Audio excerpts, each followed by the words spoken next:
Okay, very good wishes to 11th class students. आज आपका next lecture for the basic concepts of chemistry. आज हम लोग एक छोटा सा टॉपिक देखेंगे, एवरेज एटॉमिक मास, और उसके बाद एक डिटेल में स्टोइकियोमेट्रिक कैलकुलेशन वाले टॉपिक को कंप्लीट करेंगे। Late us see the average atomic mass. Average atomic mass क्या होता है? आपने देखा होगा पीरियोडिक टेबल में जब हम लोगों ने एटॉमिक मासेस का कैलकुलेशन यूनिट सिस्टम में करना चाहा था, तो इतनी बार इतने तरह के बेस एलिमेंट्स को चेंज किया गया ताकि हमें ज़्यादा से ज़्यादा होल नंबर में एटॉमिक मासेस मिल सकें। मगर तब भी आप देखते होंगे कि पीरियोडिक टेबल में कितने एलिमेंट्स हैं जिनके एटॉमिक वेट्स डेसिमल के कुछ पॉइंट्स तक दिए रहते हैं। अब ये कैसे आ जाते हैं? आपने एक टर्म सुना है आइसोटोप। एलिमेंट जब नेचर में एक से अधिक फॉर्म में एग्जिस्ट करता है then we called it as isotope. उसमें क्या हो, इसमें the electron number of electrons are same, atomic number is same, so the element is same but the atomic weight is different. इसको कहते हैं आइसोटोप। जैसे for example there are 3 isotopes of carbon, carbon 12, carbon 13 and carbon 14। ये जो 12 लिखा है it is atomic mass, it means that the electron plus proton number. क्योंकि ये आइसोटोप है, this 12 number is the number of electron plus number of proton। Electron का number 6 होगा। क्यों 6 होगा? क्योंकि इसका एटॉमिक नंबर ही 6 है। तो remaining protons are 6 here, but in the another isotope carbon 13 there are 6 electron plus 7 proton, और यहाँ पे 6 इलेक्ट्रॉन प्लस 8 प्रोटॉन है। तो कार्बन 3 आइसोटोपिक फॉर्म में एग्जिस्ट करता है, और जहाँ कहीं पे भी ये कार्बन नेचर में मिलेगा वहाँ ये तीनों आइसोटोपिक फॉर्म्स एक साथ एग्जिस्ट करते हैं। तो अगर हम कोई सैंपल लेके आ जाते हैं कार्बन का और हम उसको उसके एक सिंगल एटम का वेट 12 यूनिट दे देते हैं as in terms of carbon 12 atom, तो और आप कैलकुलेशन स्टार्ट करते हैं तो आपके जो रिजल्ट है वो रॉन्ग आता है। क्यों? क्योंकि उसमें कार्बन के 12 के ही एटम नहीं है, 13 का भी है और 14 का भी है। तो अब इस केस में क्या किया जाए? तो वी डोंट नो कि कार्बन के कितना है और 13 का कितना है, 14 का कितना है। तो इसके लिए इन आइसोटोप्स, ये जो आइसोटोप्स जो साथ में मिल रहे हैं, इनकी रिलेटिव एविडेंस देख ली जाती है सैम्पल्स में, डिफरेंट सैम्पल्स में। एक जैसे मान लीजिए कि ये रिलेटिव एविडेंस है किसी सैम्पल में कार्बन 12 के आइसोटोप्स की, तो जिसमें से कार्बन 12 जिसका एटॉमिक मास 12 यूनिट था उसकी रिलेटिव एविडेंस 98.892% है, ठीक। जबकि कार्बन 13 इज ओनली 1.108% और कार्बन 14 ये बहुत ही कम है, 2 × 10⁻−10%। तो 1% मतलब 100 में ये इतने फ्रैक्शंस में है। तो अब हमको क्या निकालना है? इनका एवरेज एटॉमिक मास। तो क्या हम इन तीनों को जोड़ दें और 3 से डिवाइड कर दें? नो, ऐसा नहीं कर सकते। क्यों नहीं कर सकते? these are the weights for 98% of the particle. This is the weight for 1.108% of the particle. तो ये डायरेक्ट सभी पार्टिकल्स का वेट नहीं है, कुछ परसेंट ऑफ पार्टिकल का वेट है। चलिए देखते हैं कैसे निकाला जाता है average atomic wait. Average atomic wait निकालना सीखने से पहले आप एक जनरल एवरेज निकालने के कॉन्सेप्ट को रिवाइज करिए। जैसे मान लीजिए आपके क्लास में 1, 2, 3, 4, 5, 6, 7, 8, 9 और 10 बच्चे हैं, ठीक। इन्होंने 10 मार्क्स का पेपर दिया, इसमें से 1, 2, 3, 4 बच्चों ने 10, 10, 10 और 10 मिले, बाकी 3 को 8 मिले, बाकी 3 को 7 मिले। तो आप क्या करते हो? Sum of the number of all the students, इनको सबको जोड़ दिया, ये आपका 83 के आ रहा है, 83। Then you divided by the value of 10, क्योंकि 10 बच्चों का है तो पर बच्चा कितना एवरेज उसने स्कोर किया, वी डिवाइडेड बाय 10। तो ये कितना आ जाता है? 8.3, ठीक। कितना एवरेज मार्किंग आई? 8.3 आई। अभी अगर आपको यही परसेंटेज में दिया होता कि 40% का 10 मार्क्स था, 30% का 8 मार्क्स था और 30% का 7 मार्क्स था, तो क्या आप 10 + 8 + 7 डिवाइडेड बाय 10 करके एवरेज निकाल सकते थे? नहीं निकाल सकते थे। क्यों? क्योंकि ये किसी सिंगल स्टूडेंट का नहीं है बट 40% स्टूडेंट्स के मार्क्स हैं। तो लेट अस सी कि यहाँ पे भी हमें यही परसेंट दिया है, तो 98.892% वेट कितना है 12 यूनिट। इसका मतलब 98 ये परसेंट मीन्स आप उसको किससे डिवाइड करें 100 से। 100 में इतनों का वजन कितना है 98.892 परसेंट का वजन कितना है 12 यूनिट, ये कर लिया। प्लस क्या किया आपने अनदर इज 1.108 का परसेंट का वेट कितना है, और ये सिंपली ये डायरेक्ट ये परसेंट दिया है मतलब ये 100 में से निकाल रहे हैं, तो ये इनको आपने डायरेक्ट कर लिया, इसको जोड़ते जाइए तो ये जो भी नंबर आएगा इतने परसेंट का वेट कितना है 13.00335 और प्लस एक और आ गया that is your 2 into 10 to the power -10 particles का वजन कितना है 14.00317। तो ये सारा का सारा टोटल वेट किसका आया है परसेंट में से निकाला है, तो this is the total weight of 100 particles, तो यू डिवाइड इट विथ 100। तो अब आपका एवरेज निकल आएगा और सिंपली अगर डिवाइड करेंगे तो ये सब जाएंगे 100 से डिवाइड होंगे, you can write 0.98 into 12 unit, ये 92 ले लो इसको साथ में, प्लस 100 से डिवाइड करते जा रहे हैं, इंडिविजुअली सभी को डिवाइड कर सकते हैं, प्लस के फॉर्म में है तो means 21 divided by 100 divided by 100 and divided by 100 क्या आ जाएगा 0.01108 into 13.00335 प्लस ये 10 टू द पावर कितना हो जाएगा 2 into 10 to the power -12 into 14.00317।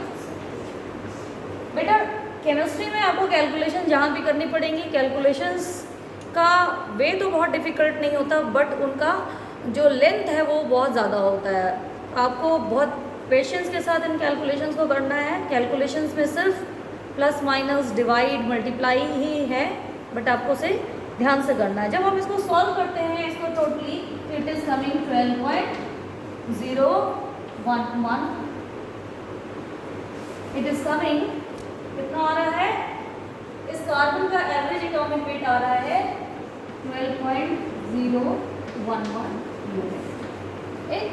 तो this is all about the average atomic weight. तो एवरेज एटॉमिक वेट क्या होता है, it is the average weight of all the isotopes of element present together with respect to their relative abundance.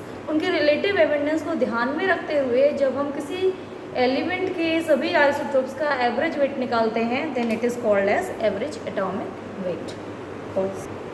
Next जो topic इसमें हम पढ़ाएंगे वो है आपका the stoichiometry and the stoichiometric based calculation. सबसे पहले स्टोकियोमेट्रिक का मीनिंग क्या होता है। स्टोकियोमेट्रिक का मीनिंग है कि आप किसी भी रिएक्शन ड्यूरिंग एनी रिएक्शन आप किसी रिएक्शन में रिएक्टेंट और प्रोडक्ट के कितने रिएक्टेंट का कितना मास कंज्यूम होगा, प्रोडक्ट का मास कितना फॉर्म होगा, ये कैलकुलेट कर सकें। ठीक, this we called as the stoichiometry. Stoichiometry is हाँ नेक्स्ट स्टेप में हम लोग क्या पढ़ेंगे स्टोकियोमेट्रिक कैलकुलेशंस, जिसमें हम क्या करेंगे calculation of masses of reactant and product in a chemical reaction. अब किसी केमिकल रिएक्शन में रिएक्टेंट कितना कंज्यूम होगा, प्रोडक्ट कितना फॉर्म होगा, गिवन रिएक्टेंट से कितना प्रोडक्ट बन सकता है, या बना हुआ प्रोडक्ट अगर हमारा सच एंड सच अमाउंट का है तो वो कितना रिएक्टेंट से बना होगा, ये सारी कैलकुलेशंस आती हैं आपके स्टोकियोमेट्रिक कैलकुलेशंस में। स्टोकियोमेट्रिक कैलकुलेशंस करने से पहले हम ये समझेंगे कि एक बैलेंस केमिकल रिएक्शन हमें क्या क्या इन्फॉर्मेशन प्रोवाइड करती है। Let us write down a very simple balanced chemical reaction and then we will try to find out the information obtained from that balanced chemical reaction. Let us see the very simple reaction of H2 plus O2 giving you H2O. Okay. Now you have to balance this 2 and 2. 2H2 plus O2 gives you 2H2O. The first information which you can obtain by looking at the formula of reactants and product here is the number of molecules. Now how many molecules of H2 are reacting with oxygen? 2 molecules of H2 are reacting with 1 molecule of oxygen to give you 2 molecule of H2O.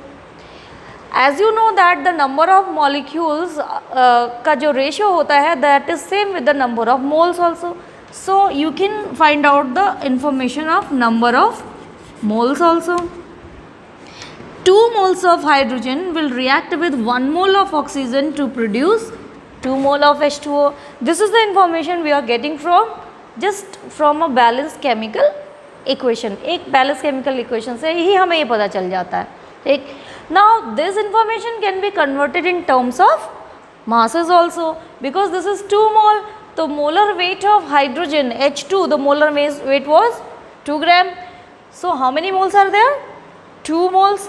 So weight will be gram. If you take the weight of reactants and products के term में पढ़ें तो 4 gram hydrogen is going to react with 32 gram of oxygen to produce 36 gram of H2O. This is again the next information.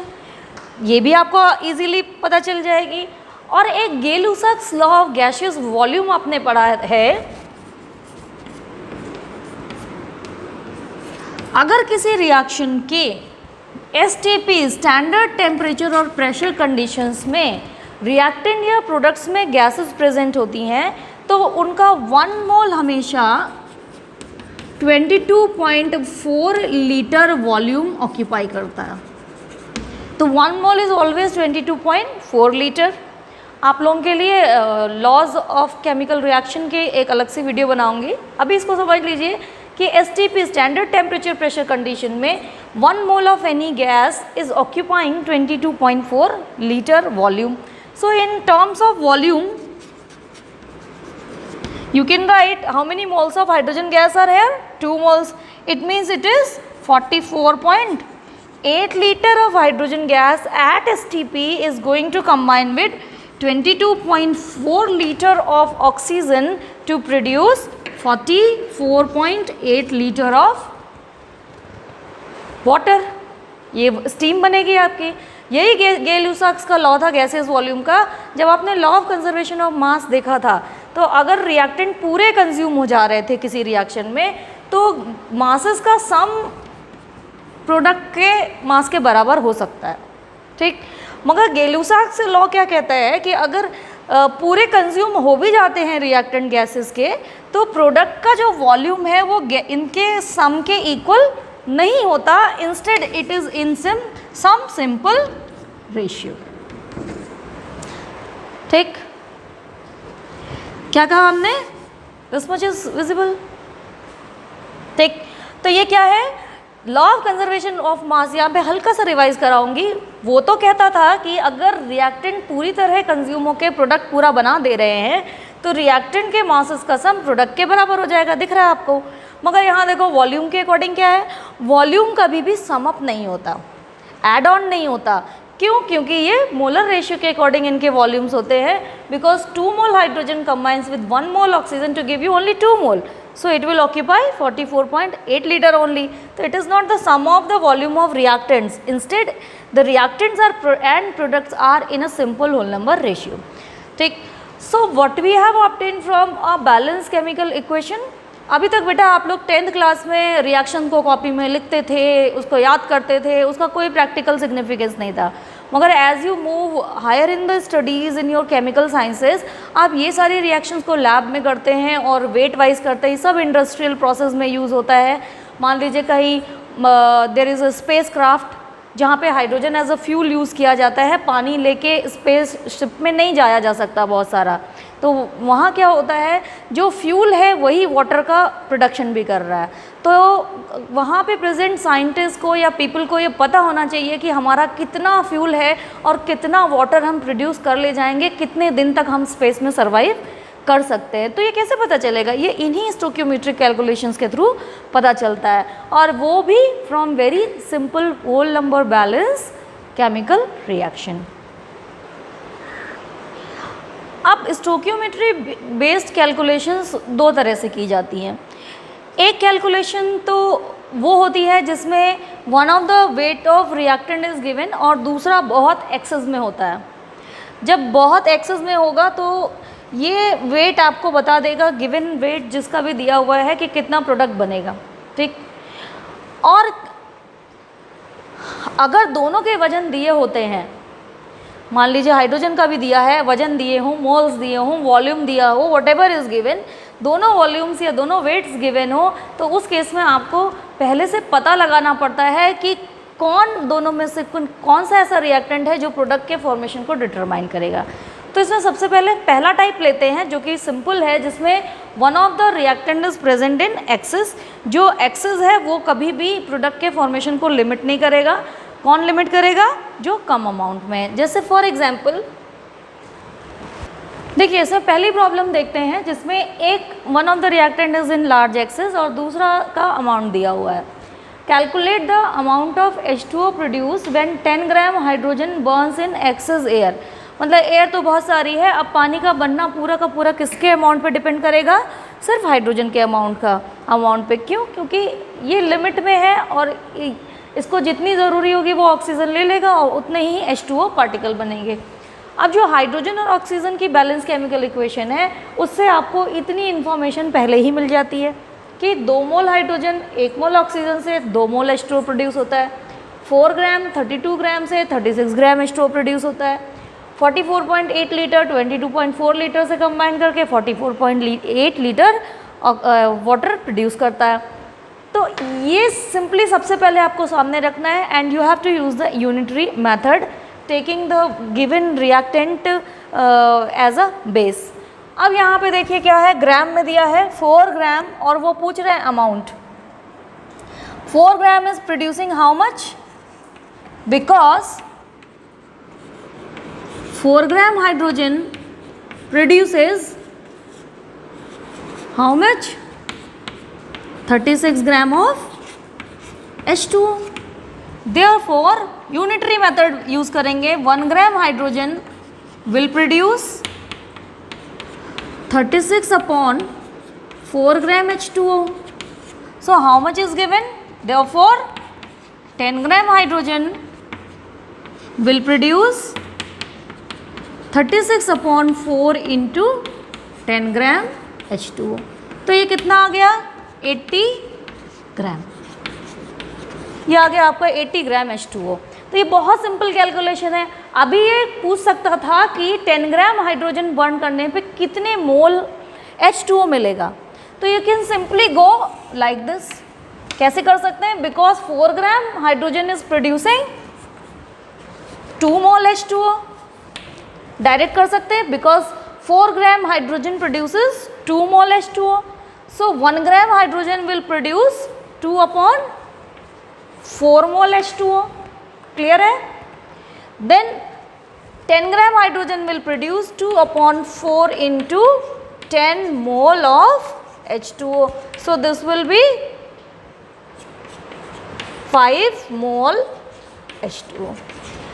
Direct आपको flip करना है। यहाँ से आप यहाँ जा सकते हैं, यहाँ से आप यहाँ जा सकते हैं, यहाँ से आप यहाँ भी आ सकते हैं।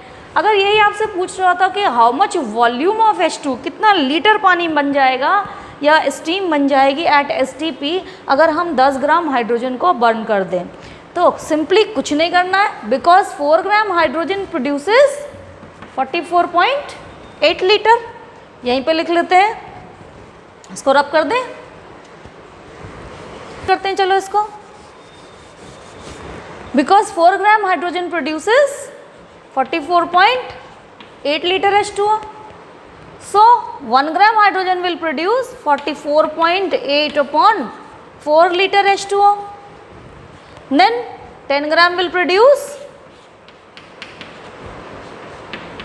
upon 10 liter that will be 1.12 liter of water will be formed at STP. ठीक, क्लियर हो गया? This is one of the problem जिसमें आपको रिएक्टेंट गिवन है और प्रोडक्ट आपको पता लगाना है। Sometime products are given and you have to find out the reactant की मान लीजिए एक लैब में एक बीकर में 100 ml पानी बना कर रख दिया या स्पेसशिप में बना लिया साइंटिस्ट ने, तो वो 100 ml पानी बनने के लिए कितना हाइड्रोजन बर्न हुआ होगा, ये भी तो क्वेश्चन हो सकता है। तो it is again very simple, you just have to go from this side to reactant side. ठीक, फॉर एग्जाम्पल आपका क्वेश्चन है, अब हमको क्या करना है, प्रोडक्ट का अमाउंट मालूम है, कितना रिएक्टेंट रहा होगा ये पता करना है। तो calculate the amount of H2 reacted with oxygen to produce 1 litre of water at STP। अगर 1 लीटर पानी बन गया है तो उसको बनने में कितना हाइड्रोजन का यूज़ हुआ होगा। तो again it is very simple, you have to move from this side to this side. किस में अमाउंट दिया हुआ है, 1 लीटर में दिया है, and this value litre you know 44.8 litre water is being produced by कितने ग्राम से, 4 ग्राम हाइड्रोजन। किससे प्रोड्यूस हो रहा है, 4 ग्राम हाइड्रोजन से। सो 1 litre water will be produced by 4 gram upon 44.8 से डिवाइड कर देंगे इसको, यूनिटरी मेथड है, यूनिट नहीं चली जाती नीचे, तो 4 से इसको डिवाइड करेंगे, this much gram of hydrogen आपका आंसर निकल आएगा। इसको सॉल्व करके लेके आएंगे अच्छे बच्चों की तरह, मैं नहीं सॉल्व कर रही हूँ। ठीक, केमिस्ट्री में बच्चों की सबसे बड़ी प्रॉब्लम यही है कि वो सॉल्यूशन को आखिरी तक सॉल्व नहीं करते हैं। तो इट मस्ट बी क्लियर कि कैसे आप रिएक्टेंट टू प्रोडक्ट जा सकते हैं, किन किन तरीके से, मोल्स में जा सकते हैं, ग्राम्स में जा सकते हैं और वॉल्यूम्स में जा सकते हैं, and even in form of number of atoms also. तो उसमें कुछ नहीं करना है, मोल्स जो भी आए हैं उसको 6.022 इंटू 10⁻23 से मल्टीप्लाई करना है। Late us see the next problem, जिसमें दोनों ही रिएक्टेंट्स के अमाउंट दिए होते हैं। तो अब हम कैसे पता लगाएं कि प्रोडक्ट कितना बनेगा, लेट अस सी एग्जाम्पल। देखो, पूरा वो कहानी सुनाने से पहले वही पूड़ी और समोसे की कहानी फिर से सुनाते हैं आपको, जैसे जो आपको हमने बताई थी किसमें, लॉ ऑफ कंजर्वेशन ऑफ मास में, जिसमें हम कहते थे कि रिएक्शन के बाद जो वेट होता है वो रिएक्शन से पहले भी सेम होता है। इसका ये बात समझाने के लिए हमने आपको पूड़ी और समोसे का एग्जाम्पल दिया था, समोसे बनाने का। तो वही आप अभी फिर भी समझो कि आपके पास मान लीजिए कि एक समोसा बनाना है, इस समोसे को बनाने के लिए फिलिंग लगती है 5 ग्राम और पूरी लगती है, पूरी वाला जो डो होता है वो 1 ग्राम लगता है। ठीक, कितने ग्राम का समोसा तैयार हो जाता है, 6 ग्राम का एक समोसा बनता है। क्योंकि हमारी केमिकल रिएक्शंस हमेशा फिक्स्ड रेशियो में चलती हैं, तो समोसा तो भारी हल्का हो सकता है, बट हमारे केमिकल रिएक्शन के प्रोडक्ट जितने हैवी होने चाहिए वो उतने ही यूनिवर्सली रहते हैं। तो लेट अस सी कि अगर आपको इसका भी अमाउंट दिया है और इसका भी अमाउंट दिया है तो कितने समोसे तैयार हो जाएंगे। जैसे मान लीजिए कि आपको दिया हुआ है 100 ग्राम पूरी का मटेरियल है और आपके पास 1 kg फिलिंग अवेलेबल है, कितने समोसे बनेंगे। क्या हम 1 kg से कैलकुलेट कर लें, 5 ग्राम से बनते हैं 6 समोसे, तो 1 kg इज इक्वल्स टू 1000 ग्राम। तो 1000 ग्राम से कितने समोसे बनेंगे, 6/5 इंटू 1000, तो ये तो 1200 समोसे आ गए। ठीक, अगर हम इससे कैलकुलेट करते हैं तो ये 1 ग्राम प्रोड्यूसर्स 6 समोसा, 1 ग्राम की पूड़ी है 6 समोसा बन जाता है। तो 100 ग्राम से कितने समोसे बनेंगे, 100 समोसे बन जाएंगे। तो एक से कैलकुलेट करो यूनिटरी मेथड तो 1200 आ रहा है, और दूसरे से कैलकुलेट करो तो कितना आ रहा है, 100 आ रहा है। ठीक, एक 100 दे रहा है, एक 1200 दे रहा है, तो what is going to be the right answer. इस केस में हमें पता लगाना पड़ता है लिमिटिंग रिएजेंट का, कि कौन सा रिएक्टेंट ऐसा है जो प्रोडक्ट के बनने को डिटरमाइन करेगा। इसी को हम कहते हैं limiting reagent. And how we will find out the limiting reagent, let us see. To find out the limiting reagent हम ये पता लगाते हैं कि इन दोनों के रिक्वायर्ड रेशियो में से कौन सा रिएक्टेंट कम है। जो कम होगा वही प्रोडक्ट को बनाने को लिमिट कर देगा। जैसे यहाँ पे because 1 gram consumes 5 gram, so 100 gram will consume how much ग्राम? 500 ग्राम। तो 100 ग्राम सिर्फ 500 ग्राम को कंज्यूम करेगा और आपके पास 1000 ग्राम अवेलेबल है। इट मीन्स दैट कि हमारा ये जो रिएक्टेंट है ये एक्सेस में है, इससे हम कभी भी डिसाइड नहीं करेंगे कि प्रोडक्ट कितना बनेगा।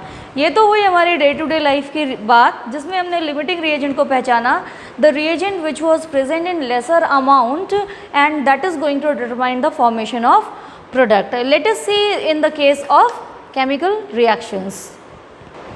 Okay, again taking the very simple example of hydrogen and water giving you hydrogen and oxygen giving you water. तो ये वही सेम क्वेश्चन बैलेंस इक्वेशन पे बेस्ड क्वेश्चन है जिसमें कह रहा है calculate the volume of H2O produce, मतलब हमें प्रोडक्ट का पता लगाना है। If 100 gram H2 reacts with 200 gram of oxygen, देखने में तो ये फटाफट ये नज़र आ रहा है कि हाइड्रोजन कम है अमाउंट में और ऑक्सीजन ज़्यादा है, तो ये लिमिटिंग रिएजेंट हो सकता है। नहीं, आपको पूरा प्रॉपरली कैलकुलेट करके पता लगाना होगा कि लिमिटिंग रिएजेंट कौन होगा। जब दोनों रिएक्टेंट्स के अमाउंट दिए होते हैं तो हम पहले स्टेप में लिमिटिंग रिएजेंट का पता लगाते हैं, तब प्रोडक्ट का वेट कैलकुलेट करते हैं। Let us see which is going to be the limiting reagent. तो लिमिटिंग रिएजेंट के लिए आप पहले unitary method in reactants use करेंगे, because 4 gram hydrogen combines with 32 gram, so 1 gram hydrogen will combine with 32 upon 4, that is equals to 8 gram. So therefore 100 gram will react with how much grams? 8 into 100, that is 800 gram of oxygen. इसको 800 gram oxygen चाहिए और हमारे पास reaction में कितनी H2 available है? Only 200 ग्राम। तो आप चाहे इससे इसको कैलकुलेट कर लीजिए, चाहे इस रिएक्टेंट से इस रिएक्टेंट को कैलकुलेट कर लीजिए, जो भी रिक्वायर्ड अमाउंट से कम आ रहा होगा that is going to be the limiting reagent. इसका मतलब हमारे प्रोडक्ट के फॉर्मेशन को ये 200 ग्राम ऑक्सीजन लिमिट कर देगी, क्योंकि ये इस पूरे के पूरे 100 ग्राम हाइड्रोजन को कंज्यूम ही नहीं कर सकती। So we will do the unitary calculations from the oxygen, not from hydrogen. Let us see. Now you can put the calculations with respect to this one. क्या पता लगाना है? Volume of hydrogen H2O produce. So you can go from here to here. 32 gram of oxygen produces 44.8 liter H2O. Therefore 1 gram of oxygen will produce 44.8 upon 32 liter of H2O. Therefore 200 gram of oxygen will produce 44.8 upon 32 into 200 liter of H2O.